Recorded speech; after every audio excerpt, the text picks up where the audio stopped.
41,998 জন মানুষ শহীদ হয়েছেন।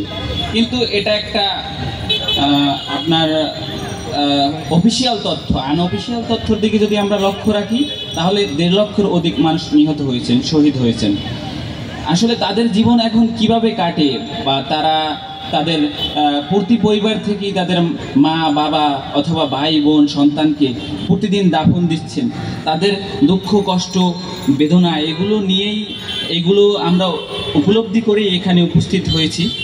আসলে তাদের জন্য আমরা দোয়া করি এবং আমরা সংহতি প্রকাশ করি, এবং যেভাবে পারি সেভাবে যেন আমরা সামনে তাদের সাহায্য করতে পারি সেই আশাই ব্যক্ত রাখি। আমি এখন আমার কবিতাটি মানে শহীদ আব্দুর রহিম মাহমুদ, উনি ফিলিস্তিনের একজন কবি, তার কবিতাটি আবৃত্তি করব।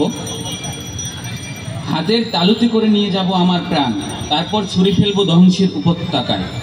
হয়তো প্রিয়জনকে খুশি করার মতো জীবন, কিংবা শত্রুকে ক্রোধান্বিত করার মতো মৃত্যু। সম্মানী মানুষের জীবনে দুটি চাওয়া, হয় লক্ষ্য অর্জন, নয় জীবন বিসর্জন। বেঁচে থাকার মানে কি?